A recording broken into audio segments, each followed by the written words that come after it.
Democracy. Democracy for you and me. Democracy, machine you draw le free. Kepa kuneka Gambian free. Gambian, yes, you and me.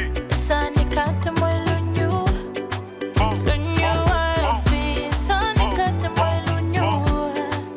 Lunyu wafi. Sani kata mwelunyu.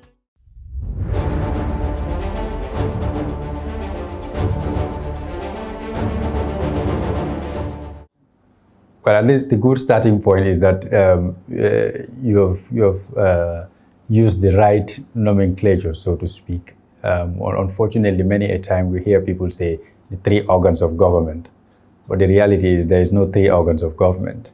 There is three organs of the state. In fact, the government is just one organ, one such organ of state, that is the executive, which is recognized as the government.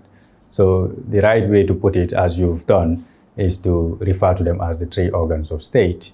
And this is namely the executive, the legislature, and the judiciary, which are co-equals. They're co-equals. In other words, they are all seen to be distinct and independent of each other, which is the crux of what separation of powers is actually alluding to.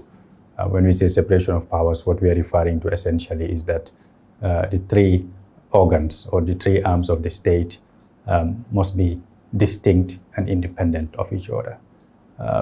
This doesn't mean that, of course, that they cannot collaborate or they cannot work together. No, that's not what separation of powers is about. Separation of powers essentially says that they must be distinct and independent of each other.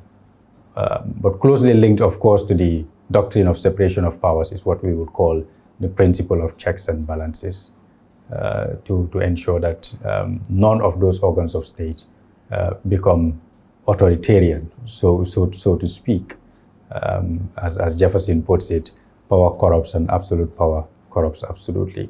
So the doctrine or the principle of checks and balances ensures that, yes, the three organs of state would be independent and distinct from each other, but there will still be mechanisms in place to ensure that each of them would be able to exercise a certain degree of oversight over the other to ensure that ultimately the best interest of the people is served and that there's a healthy environment for an open, free and democratic society to thrive.